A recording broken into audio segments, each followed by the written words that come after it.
Kalau kita lihat nama Isa itu sudah berbeda dengan nama standar di teks-teks Arab. Di dalam teks bahasa Arab, kebanyakan dalam Injil bahasa Arab tidak dikenal kata Isa. Yang dikenal kata Yeshua. Yeshua Al-Masih, Yesus Kristus, bukan Isa Al-Masih. Dari mana ini kata Isa ini muncul? Ternyata itu dari Kristen Syria. Nah, Kristen Syria ini di dalam penerjemahan teks-teks Arab, dia tidak pernah menerjemahkan sampai hari ini menjadi Yeshua dalam teks Arab, ya. Tetapi Isa, misalnya beberapa biara ditemukan dengan nama Isaniyah, pengikut Isa. Itu tahun 571, sejaman dengan tahun kelahiran Muhammad. Kata Isa itu ternyata fonetik koresponden, perubahan bunyi. Dan itu tidak salah. Contohnya gini, saya sering ulang-ulang kata-kata ini. Orang Jawa tidak bisa ngomong huruf Ain, Abu Bakar, Umar, Utsman, Ali, tapi Ngabu Bakar, Umar, Ngusman, Ngali. Orang Sunda sulit untuk mengucapkan huruf F, ya. Dia tidak bisa ngomong misalnya Arifin tapi Aripin. Orang Dayak juga begitu, Aripin. Orang Batak sulit untuk mengatakan huruf K di tengah, tegas. Maksud saya, kan orang Batak nggak ngomong maksud saya. Maksud saya tidak begitu, maksud saya. Maksud bukan maksud. Ya kan? Tapi apa disalahkan? Itu kan pronunciation itu kan memang khas pembawaan dari masing-masing suku, masing-masing bahasa. Justru karena itu saya tahu kalau Anda orang Batak, karena tidak bisa ngomong maksud tapi maksud.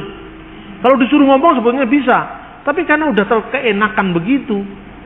Orang Bali tidak bisa ngomong huruf D dan D. Makanya sulit masuk Islam, kan nggak bisa ngomong dalika, dalika, kan orang Bali ngomong. Batuk nggak bisa, mesti batuk. Jadi sakit batuk, batukmu itu tidak ada bedanya. Bener kan? Nah, ini yang namanya fonetik koresponden. Orang bahasa serumpun pun begitu. Misalnya orang Arab menyebut dengan huruf, orang Yahudi menyebut dengan Yod, Yerusalem. Kok menjadi bahasa Urusalim? Tiba-tiba menjadi alif dan hamzah di atasnya. Kadang-kadang menjadi ain. Maka dalam konteks itu Yeshua menjadi Iso, Isa. Seperti O panjang kadang-kadang menjadi A panjang, misalnya Shalom itu Shin, Shin bukan Sin, Shin, Shalom, Shin, Lamed, Wau, Mim. Jadi O-nya yang panjang bukan L-nya yang panjang. Shalom. Menjadi O yang panjang tadi menjadi A panjang. Salam. Shin-nya menjadi Sin.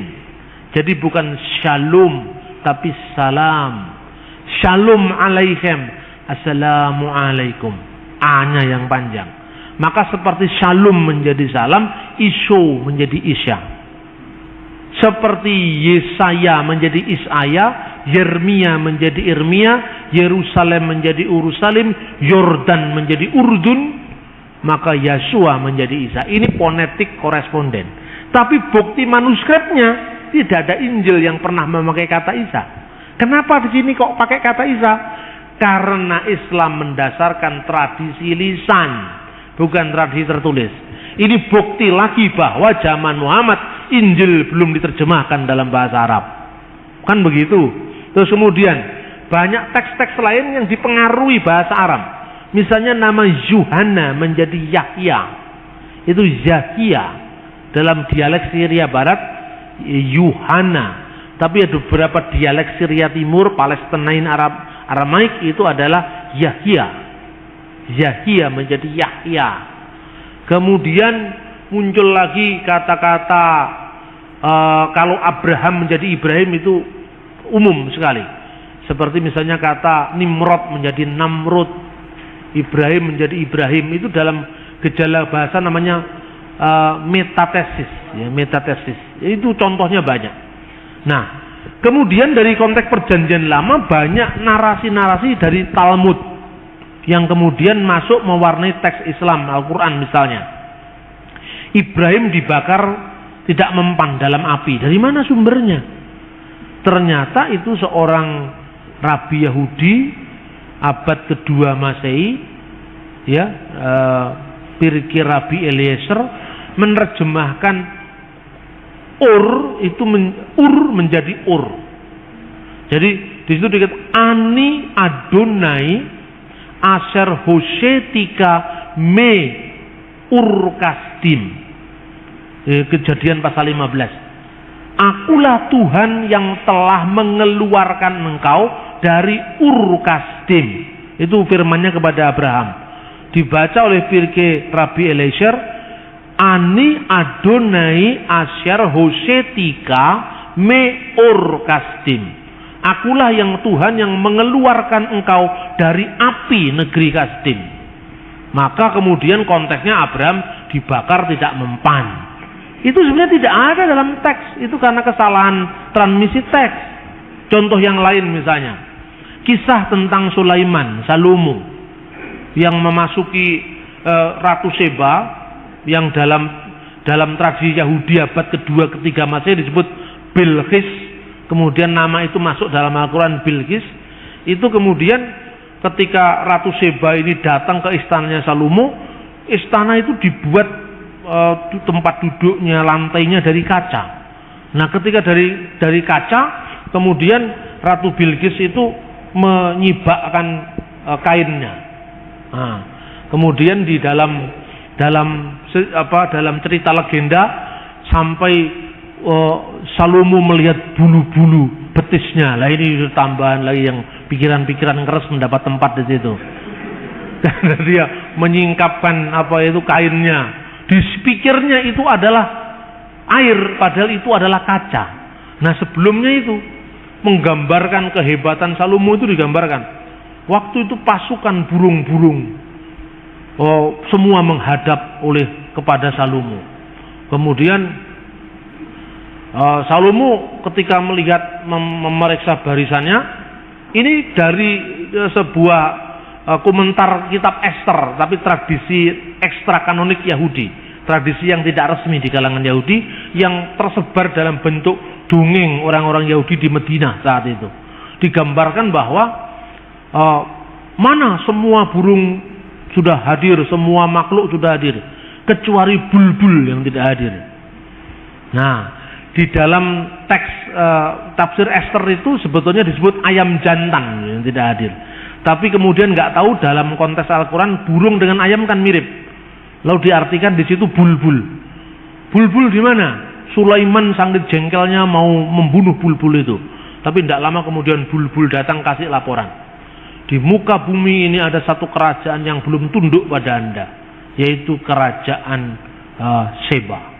Ratunya seorang perempuan gini-gini. Nah, kemudian Seba pun akhirnya datang ke situ.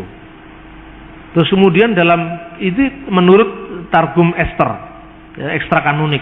Tapi dalam Al-Quran ditambahi pasukan jin.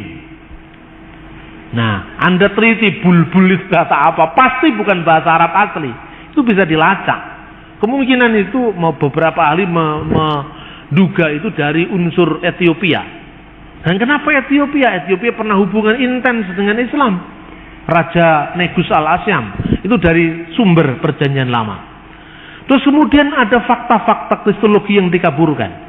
Zakaria Nabi dalam perjanjian lama dikaburkan dengan Imam Zakaria dalam perjanjian baru, yang adalah bapak dari Yahya Pembaptis, ya kan? Kemudian Miriam dalam perjanjian lama yang saudaranya Harun dan Musa, anaknya Amram.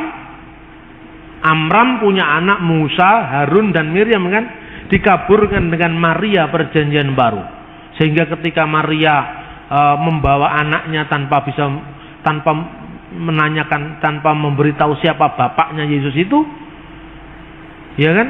Itu kemudian ditegur oleh kaumnya, versi surat Maryam, wahai Maryam saudara Harun, ya Maryam ukta Harun. Padahal ini bukan Maryam saudara Harun, ini adalah Maryam ibu Yesus. Kenapa disebut Alu Imran, keluarga Imran? Karena dianggap sama dengan Amram. Seperti Abraham menjadi Ibrahim, Amram menjadi Imran. Padahal sebenarnya mestinya Ahlu Daud, keluarga Daud, bukan keluarga Amram. Karena Yesus bukan keturunan imam. Yesus adalah keturunan Yehuda. Nah, ini banyak fakta-fakta yang seperti ini sebetulnya lagi membingungkan. Makanya Hasan menjawab, Maryam disebut saudara Harun, itu Harun yang lain. Yang tempat lain mengatakan, karena di orang Yahudi nama Harun itu nama pasaran.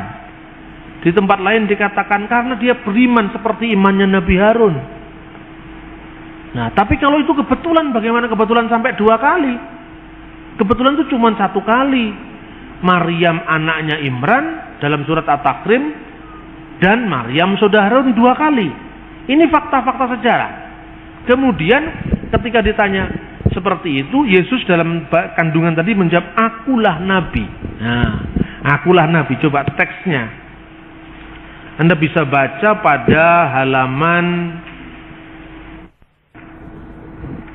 12. Diberikan kepadaku Alkitab, dan dijadikannya aku seorang nabi, dan dijadikannya seorang yang diberkati di mana aku berada, dan diperintahkan aku untuk melaksanakan salat dan membayar zakat selama aku hidup.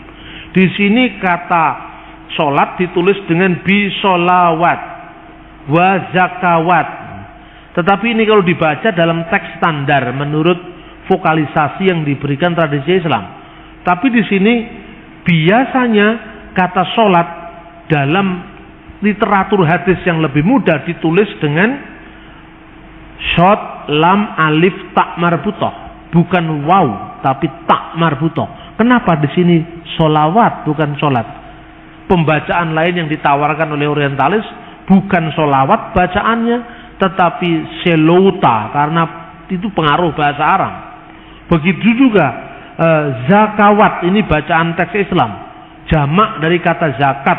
Kalau dalam tradisi yang lebih mudah, za, kaf, alif, tak marbutah. Kenapa dibuat huruf waw di sini? Karena kemungkinan ini diambil dari bahasa Arab zekota, zekota, waw. Zekota menjadi zakat, zakawat, kemudian selota menjadi solat, solawat. Ini pengaruh bahasa Arab. Nah, tapi itu tesisnya siapa ini namanya? Luxemburg yang heboh beberapa tahun yang lalu itu. Karena di situ ada kemungkinan besar misalnya bacaan hur itu artinya anggur perjamuan suci. Itu berasal dari surat-surat Mar Efraim dari Syria. Tapi di situ hur dalam teks Quran diartikan seorang bidadari yang bermata jeli, yang tetap perawan di surga. Nah, yang dikaruniakan kepada hamba-hambaku yang beriman. Tetapi tidak diceritakan yang perempuan dikasih bidadara, tidak ada. Tapi yang laki-laki dikasih bidadari. Kan begitu. Nah, ini teksnya seperti itu. Nah, ternyata saudara-saudara, berbicara waktu bayi ini tidak ada dalam tradisi tertulis abad Yesus, tidak pernah ada. Kapan mulai ada? Kan begitu.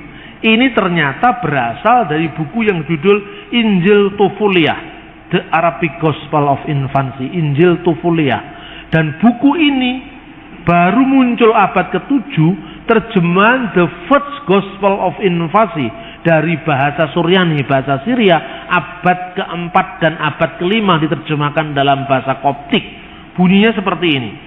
Dalam buku Yosefus, imam besar yang hidup pada zaman Yesus, sementara orang menyebut Kaifas, disebutkan bahwa Yesus berbicara ketika masih dalam gendongan dan berkata kepada Maryam ibunya, waqad qala, mana ini? Ini Yeshua takallama hainin kana fil mahdi wa qala li Maryam ummuhu ani anna al-masih ibnullah alladhi waladatni kama basyiru Jibril al-malak wa ani wa abi arsalni liqalasil alam. Sesungguhnya aku ini anak Allah. Kata Ibnullah diislamkan menjadi Abdullah, hamba Allah, yang engkau lahirkan sesuai dengan kabar gembira dari malaikat Jibril. yang engkau lahirkan sesuai dengan kabar gembira malaikat Jibril. Ini redaksinya persis dengan surat Maryam ayat 45. Ya Maryam, innallaha yubashshiruki. Kata basyara, bisyara, kabar baik. Yubashshiruki, telah memberikan kabar gembira kepadamu, bi kalimati minhu, dengan firman dari dia, namanya Al-Masih Isa putra Maryam.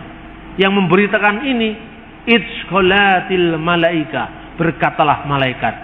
Dalam teks Injil Tufuliyah, sesuai dengan kabar gembira yang diberitakan malaikat Jibril. Terus kemudian kata ini tidak muncul karena tidak cocok dengan semangat Islam. Wa abi arsalni likalasil alam, dan Bapakku telah mengutus aku untuk keselamatan alam. Ini baru muncul kira-kira abad ke-4 dalam bahasa Syria, abad ke-5 dalam bahasa lain di bahasa-bahasa di Timur Tengah, lalu abad ke-7 dalam bahasa Arab. Kemudian membuat tanah jadi burung. Itu berasal dari Injil Thomas al-Israeli, sering dibaca dengan Bisharat Tuma al-Israeli. Digambarkan Yesus membuat tanah lalu ditiup menjadi burung, 12 burung merpati. Ini kemudian muncul dalam surat Ali Imran ayat 49, ya, surat Al-Maidah ayat 110. Ini Anda bisa membaca ketika dalam ayat halaman 14 tentang masa kanak-kanak Yesus ketika umur 5 tahun membuat mujizat tanah menjadi burung pada hari Sabat. Nah, kemudian tentang Tritunggal yang dipahami Tritheisme itu juga bisa berangkat dari tradisi pagan Arab di Mekah. Nah, ini beberapa setting sejarah yang ternyata itu diambil dari literatur apokrifa.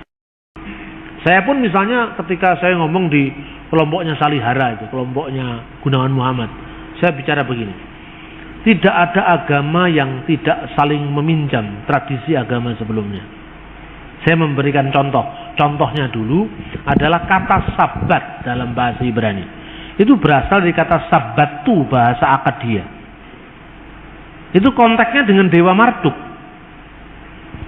Nah, tapi setelah saya menguraikan begitu, saya ceritakan. Nah, dalam Islam misalnya, kisah Yesus bicara waktu bayi itu berasal dari buku apokrif. Buku apokrif itu kumpulan legenda-legenda rakyat yang kemudian ditulis pada kira-kira ratusan tahun setelah zaman Yesus. Bisa bicara waktu bayi, membuat mujizat tanah jadi burung dari Injil Thomas. Itu semua orang mendengarkan tuh sampai melongo begini. Nah, lalu pikiran dia, lalu kalau firman itu diartikan out of history, bahkan over history, turun dari langit. Lah bagaimana? Itu kutipan dari dongeng-dongeng rakyat turun dari langit. Tapi kalau bagi orang Kristen dan orang Yahudi, wahyu itu kan bukan didikte malaikat. Jadi kalau kata Sabat itu paralel dengan kata Sabat, itu wajar saja. Tidak ada masalah bagi kita misalnya. Leviatan dalam kitab Ayub. Itu kan naga laut artinya. Apa berarti bahwa orang Kristen mengakui tentang eksistensi binatang legendaris tentang naga laut? Tidak. Tetapi itu bahasa sudah diserap menjadi bahasa Ibrani. Aspek mitologinya sudah hilang, contohnya misalnya. Lukas pasal 1 ayat 78. Surya pagi datang dari tempat yang maha tinggi. Anda pernah membayangkan ketika membaca Lukas pasal 1 ayat 79, itu yang Anda bayangkan adalah Betoro Suryo, bapaknya Adipati Karno? Tidak, tapi karena kata surya sudah diserap dalam bahasa Indonesia, sudah mengalami demitologisasi, bukan mitos yang dialihkan, tapi bahasa atau istilahnya. Bagi orang Kristen memahami yang seperti tidak terlalu sulit. Karena apa? Wahyu bagi kita tidak turun dari langit, tapi wahyu itu menyejarah. Besok tanggal 23 saya bicara di Bali. Salah satu pembicara lain itu dari gereja Kristen Sumba. Judulnya itu Sang Anak Matahari. Jadi dia bagus sekali begitu mengekspos kontekstualisasi Injil ke dalam budaya orang-orang Timor, daerahnya Timor sana. Bagaimana konteks matahari dalam mitologi yang tidak tertulis. Lalu dia melihat bagaimana orang-orang non-Yahudi yang tidak punya perjanjian lama memahami firman menurut budaya mereka. Nah, dulunya saya disuruh resensi buku itu. Saya bilang saya tidak ngerti bahasa Timur, saya tidak ngerti budaya Timur, nanti malah salah-salah. Saya kalau nggak ngerti ya ngomong nggak ngerti. Jangan, saya tidak ahli dalam bidang itu. Bagaimana kalau saya ngomong dari sudut pandang budaya saya, ya, budaya Jawa dan Islam, dan Anda ngomong dari budaya Timur itu bisa saling asuh gitu. Harus disetujui. Nah, saya tunjukkan bagaimana hubungan Injil dengan kebudayaan. Kalau dari Islam, Quran itu bukan hasil budaya. Kalau Injil, bahasa yang untuk menulis Injil itu hasil budaya. Tapi pesan-pesan teologisnya itu dari surga. Surga kan tidak ada bahasa tertentu. Bahasa yang dipakai oleh kitab Injil, Taurat, semua kan bahasa manusia. Terus saya mau tunjukkan bahwa ada kontekstualisasi yang sangat indah antara budaya lokal dengan pesan-pesan ilahi. Contohnya, Alkitab sering menyindir dengan bahasa-bahasa plesetan. Mungkin tidak pernah ada yang meneliti fungsi bahasa plesetan dalam Alkitab. Pernah? Ada di Alkitab. Saya bisa mau tunjukkan kepada Anda. Contohnya, ketika Alkitab mengekspos menara Babel. Waktu itu bahasa seluruh muka bumi ini satu adanya. Nah, lalu mereka mau ingin mencapai Tuhan dengan mendirikan menara. Betul? Untuk apa? Karena dengan menara itu dia akan lewat Babel. Itu kan sindiran terhadap agama pagan Babel. Dengan kekuatan sendiri mau mencapai yang namanya pintu ilahi. Bab itu pintu, El itu ilah. Pintu dewa. Nah, manusia sudah membangun menara itu, akhirnya oleh Tuhan diporak-porandakan dengan pluralisme bahasa. Akhirnya mereka kacau balau, bukan Babel yang didapat, tapi Balel yang didapat. Balel itu plesetan dari Babel, artinya kacau balau. Katanya Babel, nyatanya Balel. Katanya mau mencapai pintu ilahi, ternyata kekacauan. Itu kan sama dengan tarian bahasa Jawa. Jari ini bola kok ireng, jari ini sekolah kok meteng. Hubungan antara eng itu ada, el itu ada, itu sebetulnya ada dalam budaya Alkitab. Ini kan menarik. Ayo, pernah kehabisan bahan untuk ngomong budaya? Tidak pernah. Karena Alkitab ini sangat kaya dengan itu. Saya lagi meneliti itu bahasa plesetan dalam Alkitab. Jadi itu ada konteks bahasa Ibrani-nya begini, bahasa Aram. Aku meniup seruling tapi tidak menangis, itu konteksnya bahasa Aram. Apa menarik sekali kalau diteliti. Dan ternyata Tuhan tuh memang humoris juga. Dia suka nyindir-nyindir. Halo kau, katanya dengan kekuatan kamu sendiri kamu bisa mencapai Babel, pintu Allah. Ternyata Balel, kacau balau kau. Sama dengan orang Jawa nyanyi atau orang Batak nyanyi, sama. Contohnya apa itu lagu Wuyung itu. Witing klopo leganono wong kang nandang brongto. Legan dengan degan. Klopo mudo leganono wong kang nandang brongto. Witing pari dimen mari nggonku loro ati, aduh nyowo. Itu mirip dengan Kejadian pasal 10. Itu plesetan. Legan, degan, witing pari. Witing pari itu apa? Damen, dimen mari, damen dimen, Babel, Balel, mirip. Jadi jangan terlalu serius kita memandang firman Tuhan seolah-olah Tuhan itu bawa pecut, kalau anaknya salah dicambuk cetes. Itu enggak. Tuhan itu kadang-kadang humoris juga. Sempatkan waktu kalau Anda berkomunikasi dengan Yesus, itu seperti sahabat. Kamu memanggil aku guru dan Tuhan.